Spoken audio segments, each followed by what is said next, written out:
What's up guys, Brian Kelly here from Zombie Guitar. Here in today's video I want to talk about the AE system. So this is just a simplified version of the CAGED system. The CAGED system would be the CAGED system. In today's video we're just going to look at the AE part of the CAGED system. So basically this video is for anyone that's having trouble wrapping their heads around the CAGED system. And I just wanted to say right off the bat that if you are having trouble wrapping your heads around the CAGED system, there's probably a good chance that you're not learning it the correct way.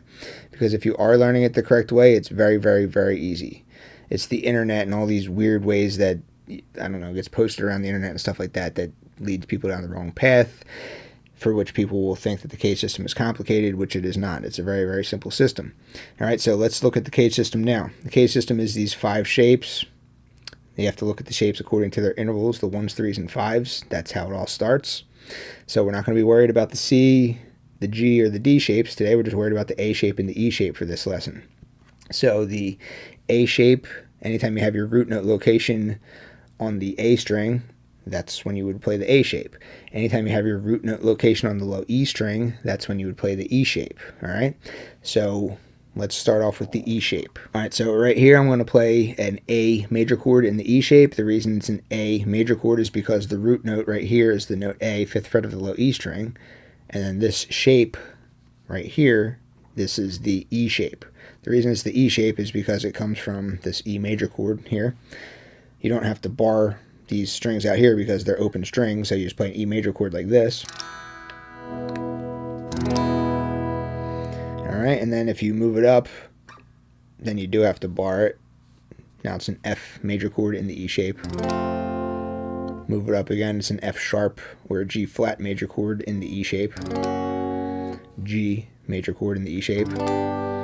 And you can basically just play that anywhere on the entire low E string. I'm just going to play it here for this video. So this is an A major chord in the E shape. Alright, so step 1 is to locate your intervals, your 1, 3s, and 5s. So you have a 1, you have a 5, you have a 1, you have a 3, you have a 5, you have a 1. That's true for any chord that's played in the E shape. If I were to play a G major chord in the E shape, the interval location would still be exactly the same. I would still have a 1, 5, 1, 3, 5, 1. If I were to play a C major chord in the E shape, the intervals would still be the same. It doesn't matter what the actual chord that you're playing is, it's the shape that remains constant, and the intervals within the shape also remain constant. That's why the shape remains constant. It's the intervals. Anyway, so this shape is kind of hard to play for some people, you know, so the cool thing is you don't have to play this in full. You never have to play any of the CAGED shapes in full. One of the biggest things I hear from people that struggle with the CAGED system is they're like, man, these shapes are just so hard to play. How am I supposed to play this G shape and stuff? You don't have to. You don't ever have to play a shape in full if you don't want to. You can, but you don't have to. A major chord is just a 1, 3, and a 5. So if I just play the high 4 strings, I'm still playing a major chord. That's an A major chord. I just use the high 4 strings. If I just want to use the D, G, and B string, that's still an A major chord. If I just want to, play it like this, I still have my 1, 3, and 5 in here. This is an A major chord. All right, so there's a bunch of different ways that you can still play an A major chord within this shape without necessarily needing to use all 6 strings. So the next thing that we're going to do is we're going to take this chord and we're going to manipulate it into a minor chord. So the way that you do that is you take the 3rd and you lower it by a half step. A major chord is 1, 3, 5. A minor chord is 1 flat 3, 5. So as long as you know your intervals and you know where your 3 is, lower that by a half step and you have a minor chord. All right, so here's our A major chord. Here's our 3rd right there. So you just lift that up, which will make this note be playing now, you know. So now you got your minor chord. So here's an A minor chord. You can just use the high 4 strings if you want, you know, or you can use all 6 strings. You can move up to here, play a B minor chord. Move it down to here, play an F minor chord, G minor chord, you know, G sharp minor chord. It doesn't matter. This is just a movable shape. It can be played anywhere. So that is the minor chord. Next, we're going to do a minor 7th chord. All right, so a minor 7th chord now has an extra note added to it. You have a minor triad plus the 7th interval. All right, so this is where people start to kind of get confused by this stuff. The thing you need to know is that there's 2 types of 7ths. You have major 7ths, which reside 1 half step below the 1, or 1 half step below the root. And then you have minor 7ths, otherwise known as flat 7ths, which reside 1 whole step below the root. So you have those 2 types of 7ths. So A minor 7th chord is a minor triad, 1 flat 3 5, plus a minor 7 or flat 7. All right, so let's go ahead and add that. So we have our A minor chord right here. So you just have to get a note in there that is one whole step below the root. That's what a flat 7 is. That's what a minor 7 is. So one whole step below the root. We have a root here. We have a root here. We have a root here. So I'm just going to add in that extra note right there. So I can do that just by lifting up my pinky. So here's a minor 7 chord, A minor 7 chord. Here's a B minor 7 chord. Here's a G minor 7 chord. Here's an F minor 7 chord. All right. Next, we're going to look at a dominant 7th chord. So dominant 7th chord is a major triad with a flat 7 interval on it, or a minor 7 interval, the same type of 7th that we added previously. Now it's just a major triad plus that same 7th interval. All right, so we're going to start out with our major chord here. We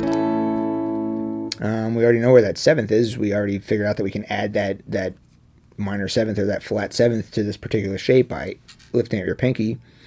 So any type of chord that has that particular interval in it, any type of dominant 7th type of chord structure chord, or anything that has a minor 7th interval in it that is coming from the E shape, you always know, lift your pinky up, there you go. So here's a dominant 7th chord. Here's a C dominant 7th chord. Here's an E dominant 7th chord. Here's an F dominant 7th chord.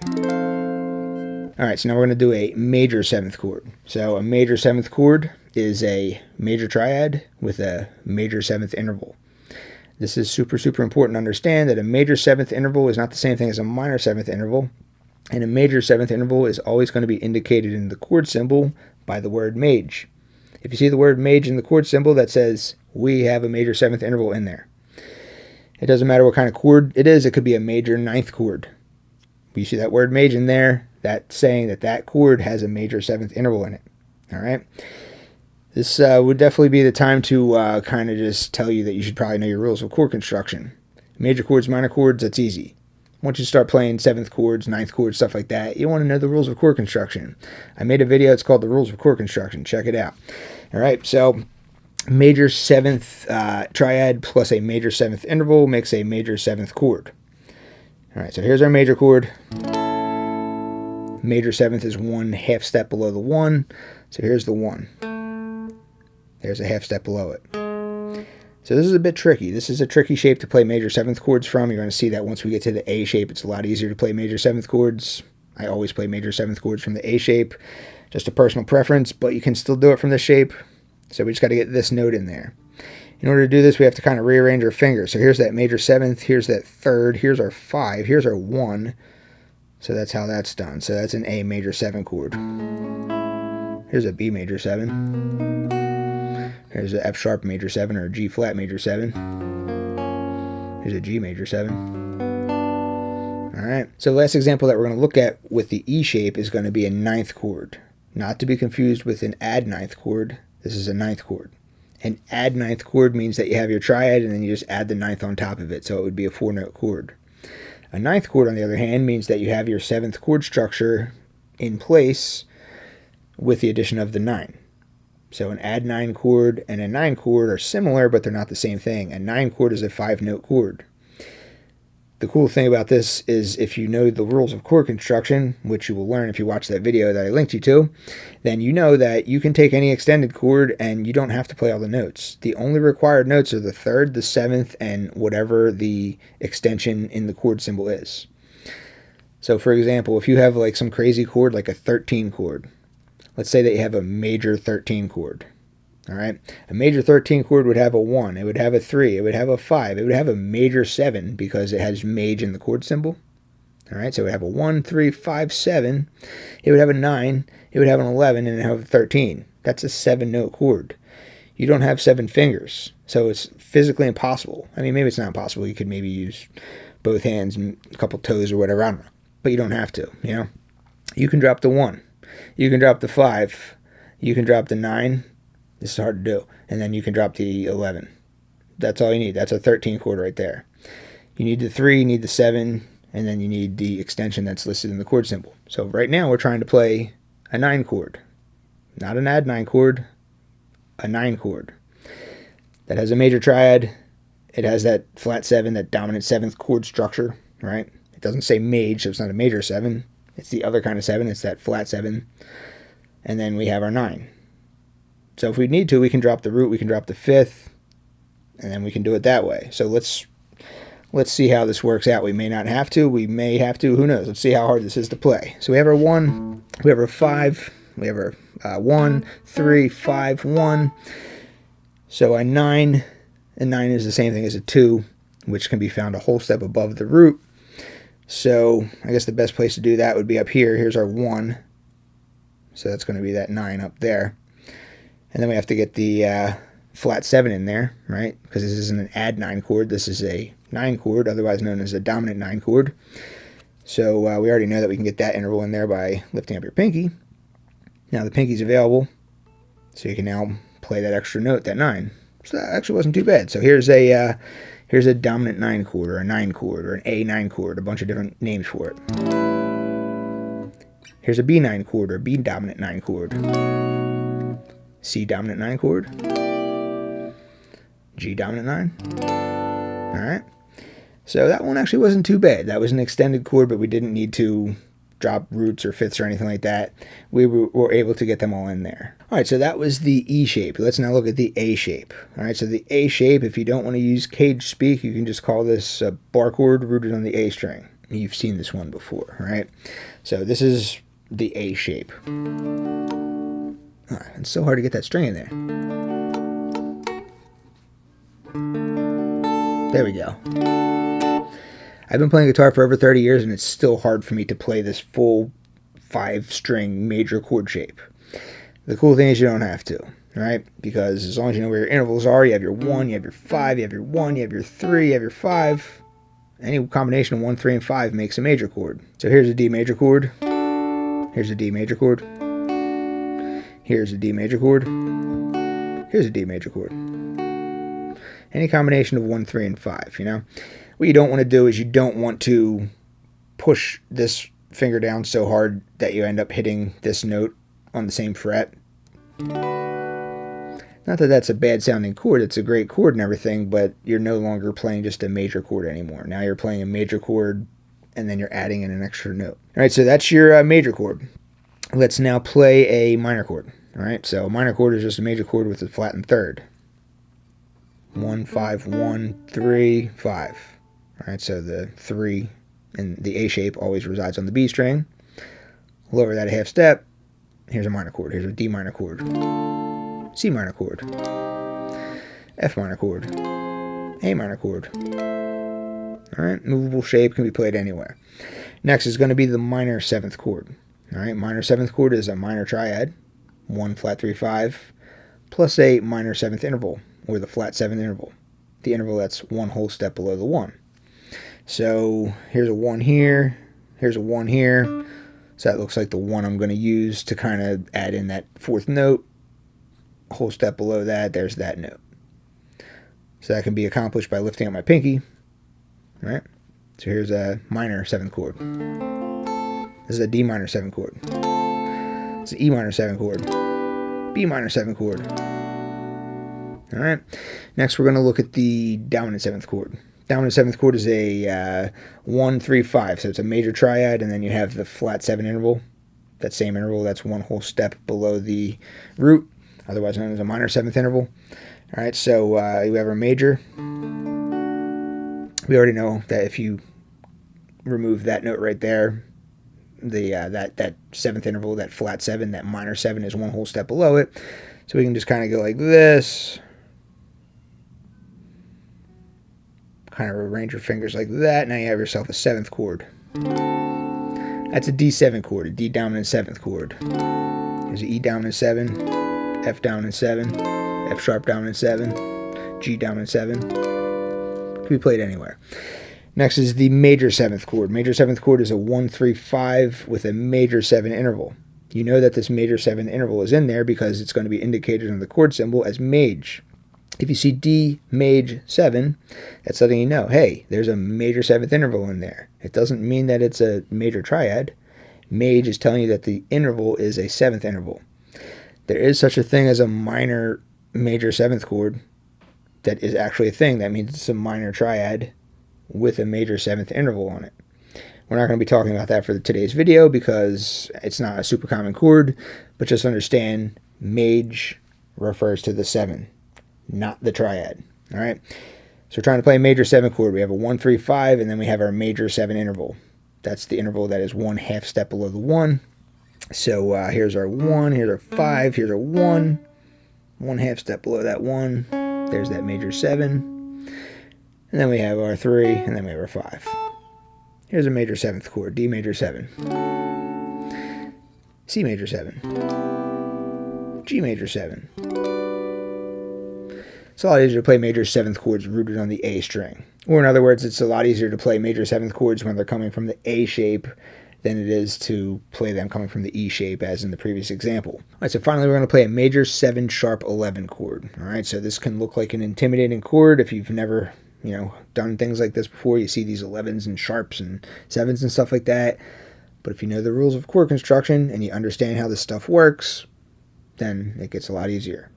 This is not a super common chord either. You're not, unless you're playing jazz, you're probably not going to be coming across too many major 7 sharp 11 chords. But if you ever do, here's how you put it together. All right, so first let's talk about what a major 7 sharp 11 is. So you have a root, 3rd, 5th. Then you have a major 7. All right, this is going to be indicated in the chord symbol.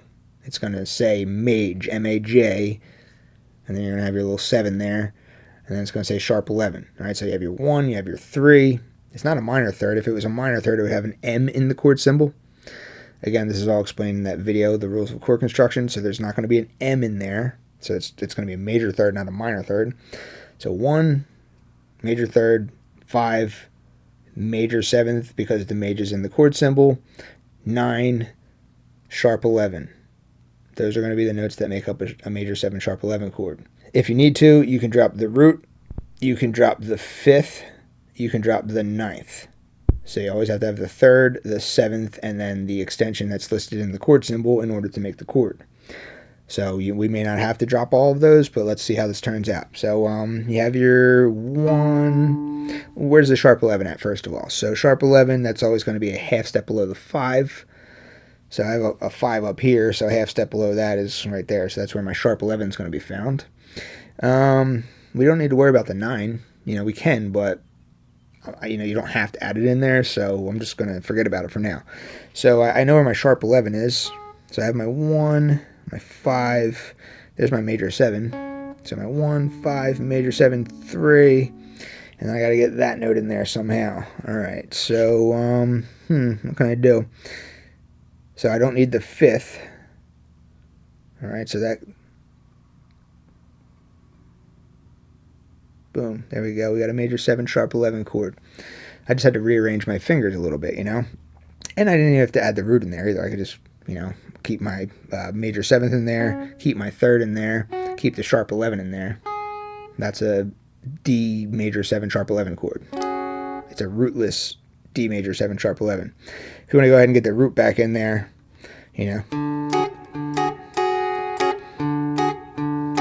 All right, so that's a D major 7 sharp 11 chord. This is an E major 7 sharp 11 chord.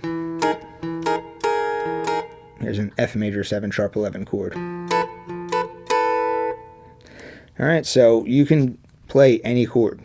Any chord, it doesn't matter. You just need to know the rules of chord construction. You can play any chord anywhere on the entire neck of the guitar. Now, I know that can seem like a lot, but if you think about it, the complicated stuff was not the CAGED system.